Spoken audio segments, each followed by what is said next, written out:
যার কথা বলবো তার রাজি আছি না নাই? আল্লাহ তৌফিক দান করুন। আরো চিৎকার করে বলেন আমিন।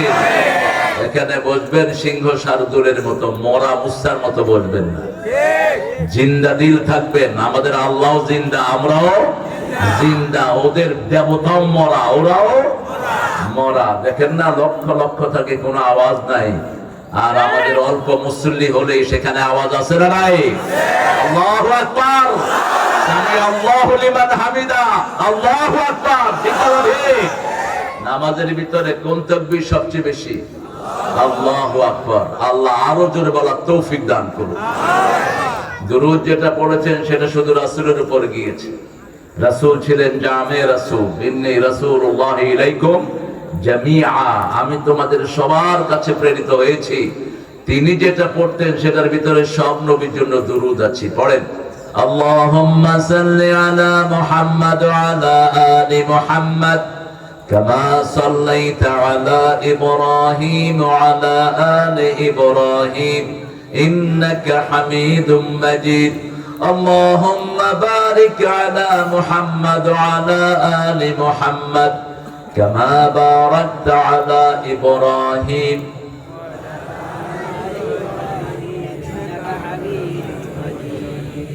প্রশংসা কার? সে আল্লাহর জন্য পড়ছি আলহামদুলিল্লাহ। পড়েন আল্লাহু আকবার কাবীরা, আলহামদুলিল্লাহি কাসীরা, সুবহানাল্লাহি বুকরাতাও ওয়া আসীলা। এখন আকাশের সব রহমতের দুয়ার খোলা হয়ে গেছে। এখন একটা দোয়া পড়বো যেটা সওয়াব কিয়ামত পর্যন্ত লেখা হতে থাকবে। রাসূল 9 বার পড়তেন দৈনিক। কয়বার? 9 বার। ফজরে 3 বার, মাগরিবে 3 বার, যোহর আসর এশাতে 3 বার। পড়েন, সুবহানাল্লাহি ওয়া বিহামদিহি আদাদা খালকিহি ওয়া রিদা নাফসিহি ওয়া জিনাতা আরশিহি ওয়া মিদাদা কালিমাতিহি। এখন একটা দোয়া হবে যেটার পুরস্কার আল্লাহ নিজ হাতে দিবেন। কোন আমলের পুরস্কার আল্লাহ নিজ হাতে দিবেন বলেন তো? কিসের? রোজা। আর আরেকটা দোয়ার পুরস্কার আল্লাহ নিজ হাতে দিবেন। এখন যে দোয়াটা পড়ছি, পড়েন, লাকাল হামদ ইয়া রাব কামা ইয়ানবাগি লিজালালি ওয়াজহিক ওয়া আযীমি সুলতানিক। কি দোয়া! একজন সাহাবী পড়েছেন, আল্লাহ ফেরেশতাদের কলম বন্ধ হয়ে গেছে। ফেরেশতারা বলল, মা আকতুবু আলা হাযা ইয়া রাব, what should we write against this dua prayer? Tell us, oh my Lord. আল্লাহ বলেন, এই দোয়ার ফজিলত কি লিখবো? আল্লাহ বলেন, উকতুব কামা ক্বালা আবদি আনা আজজি বিহ, write it down the way my servant says I will reward him personally. লিখে রাখো, যা বলেছে আমি নিজ হাতে পুরস্কার দিয়ে দেব। দোয়া করেছেন, আল্লাহ আপনার ক্ষমতা যত বড় তত বড় প্রশংসা করে দিলাম, আপনার সাম্রাজ্য যত বড় তত বড় প্রশংসা। আল্লাহর ক্ষমতার শেষ নাই, সাম্রাজ্যের কোনো শেষ। 12 রকমের তরকারি রেডি করেছে, খাওয়ার সুযোগ হলো না। ঠিক না বেঠি? ক্ষমতা কার? কি অসাধারণ! কোন রক্তপাত নাই, কিছুই নাই, আস্তে করে উঠে নিয়ে গেলেন। আল্লামা সাইদির সেই ভবিষ্যৎবাণী, সময় আসবে ইঁদুরের গর্ত তালাশ করে পাবা না। আসছে কিনা সময়? আল্লাহ তাআলা সাইদি সাহেবকে জান্নাতুল ফেরদাউস দান করে। বড় সুন্দর একটা আয়োজন আপনারা এখানে করেছেন। বিজয়ের আজকে 105 দিন আমরা উন্মুক্ত হয়েছি। দবিরবেন, মামলা কয়টা ছিল? এখনো 14টা। তো আমরা মামলা তো ভাই, আমারও 14টা, ভাইয়েরও 14টা। কেমনে মিললো, কেমনে বুঝলাম না। মামলা যারা খায়নি এরা ছিল ওদের 5 আটা গোলাম, আর মামলা যারা খেয়েছে এরা ছিল আল্লাহর গোলাম। ঠিক না? ঠিক। বাছাই হয়েছে কারা আল্লাহর গোলাম আর কারা শয়তানের গোলাম। আমরা কোন মূর্তিবাদ সরকারকে দেখতে চাই না। ঠিক না? ঠিক। 400 কোটি টাকার মূর্তি বানিয়েছো এক বেটার। দেশটা কি তোমার বাপের ছিল? দেশের মালিক কে? জোরে বলেন। আমরা কার গোলাম? আল্লাহর গোলাম। আল্লাহ উচিত বিচার করেছেন, ঠিক না ঠিক? বিচার এখনো শুরু হয়নি, বিচারের কিছু নমুনা চলছে।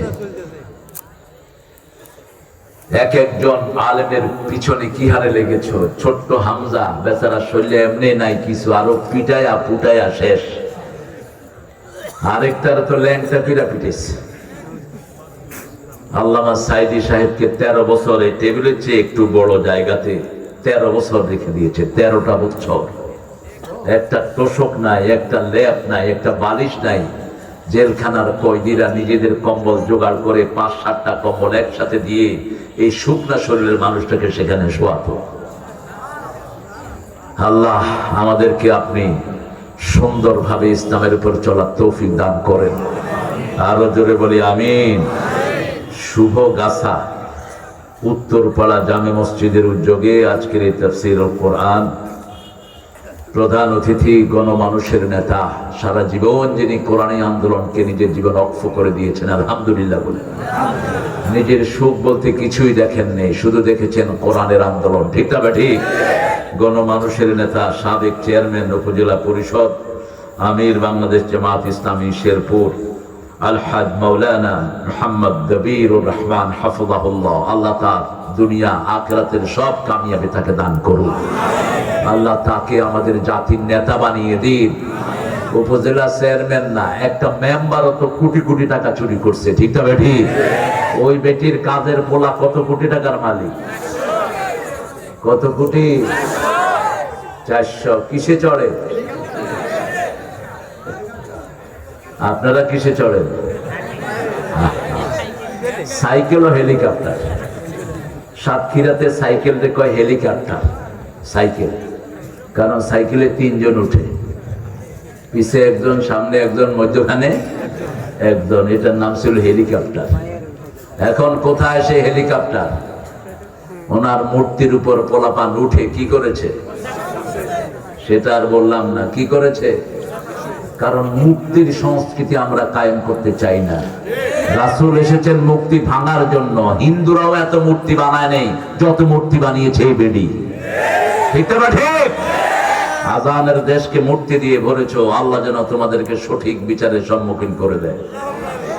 কথা বলেছে মোহাম্মদ মাসুম বিল্লাহ নোমানী, সদস্য জাতীয় মুফাসসির পরিষদ। ভালো করে পড়াশোনা করবা, উচ্চারণগুলি সঠিক করবা। উচ্চারণ, কোরআনের উচ্চারণ এটা ফরজ। অনেকগুলো লাহানে জড়ি আছে তোমার আলোচনায়। কোথায় নোমানী? কোথায় চলে গেছে? আর যেটা বলেছ ইউনূস আলাইহিস সালাম সম্পর্কে, আমার কান থাকে মাহফিলে। উনি সাগরের পাড় দিয়ে যান নেই, উনি নৌকায় উঠেছেন, নৌকা ভারী হয়ে গেছে। সূরা, অনেকগুলো সূরাতে, সূরা আম্বিয়াতে আল্লাহ ঘটনাটা উল্লেখ করেছেন। তারপরে লটারিতে ওনার নাম উঠেছে, নদীতে তাকে ফেলে দেওয়া হয়েছে। ফেলে দেওয়ার পরে মাছে কি করেছে? কথা কন না কেন? তিনি আল্লাহর সিদ্ধান্ত ছাড়া চলে যাচ্ছিলেন। কোন নবী আল্লাহর ফয়সালা ছাড়া কোথাও যেতে পারে না। যেমন ইসলামী আন্দোলন যারা করে তারাও দেশ ছেড়ে পালিয়ে যায় না, ঠিক না ঠিক? হাজার হাজার বার মামলা খেয়েছে কিন্তু দেশ ছাড়ে নেই। ডক্টর ইউনূস মাঝে মধ্যে একটু ভালো কথা বলে। সে কয় যে পাকিস্তানের দালাল দ্বারা কেউ পাকিস্তান যায়নি, ওরা সব ভারতে গিয়ে উঠছে। তার মানে ভারতীয় ওদের আসল দেশ, এখানে আসছে চুরি ডাকাতি করার জন্য, এখানে আসছে জনগণের ভোটের অধিকার নষ্ট করার জন্য। হাজার হাজার কোটি টাকা তাদের পেটে আছে না নাই? বাংলাদেশের টাকা কারো পেটে হজম হয় না, মনে রাখবেন। হারাম খাইছে যে মরছে সে, দুনিয়াও শেষ, আখেরাতও। আমাদের মাসুম বিল্লাহ অনেক দীর্ঘ সময় কথা বলেছে। আল্লাহ তাকে কোরআনের জন্য কবুল করুন। তৃতীয় বক্তা, এগুলো না লিখলেই হয়, শুধু বক্তা দিলেই হয়। আর আমরা তো বক্তা না, দায়ী দিবেন, দায়ী। এটা সাধারণ মানুষের পোস্টার হতে পারে, কিন্তু জামাত ইসলামের লোকদের এরকম পোস্টার না হয় ভালো। দায়ী আল্লাহ, বক্তা কর্তা। বাংলাদেশের বহু বক্তা নামাজও পড়ে না, বহু বক্তা স্টেজে উঠে না আছে না? এগুলো বক্তা, ভক্তা। আল্লাহ এগুলো থেকে আমাদেরকে হেফাজত করুন। আমরা দায়ী কার দিকে ডাকবো? কার দিকে? আল্লাহর দিকে। আমাদের চরিত্র হলো কোরআনের চরিত্র, আমরা অর্জন করব। আল্লাহ তৌফিক দান করুন। মোহাম্মদ আব্দুল হান্নান ভাই, আহ্বানে মোহাম্মদ মোজাম্মেল হক, উপস্থাপনায় মাওলানা ইমাম হুসাইন, মোহাম্মদ ইফতেখার আলম, আর আয়োজনে আপনারা যারা অনেক ওস্তাদ সমতুল্লাহ আলেমীদের নিচে বসে আছেন, স্টেজে উঠাতে পারলে ভালো হতো, কিন্তু বেশি উঠাইলে তো স্মার্ট বাংলাদেশ হয়ে যাবে। সেই জন্য সবাইকে আর উঠানো গেল না। আগায় আসলে তুমি কই যাবে? এদিকে আগে আসলে আমরা পাবলো অফিসে থেকে না। আপনারা বসেন, একটু জায়গা করে দিলে ভাইদেরকে আল্লাহ আপনাকে বেহেশতে জায়গা করে দিবেন। ফাফসাহু ইয়াফসাহিল্লাহ। আমাদের কোরআনে সবকিছু আছে না নাই? এত জামে একটা কিতাব, আল্লাহ এই কোরআনের বন্ধু আমাদেরকে বানায়া দেন। অনেক স্যার এসেছেন, primary sir, high school, college, university sir, বিভিন্ন পেশায় জড়িত আবাল বিদ্যা বনিতা, পর্দার আড়ের মা বোনেরা এসেছেন, হিন্দু সম্প্রদায়ের ভাই বোনেরা, যাদেরকে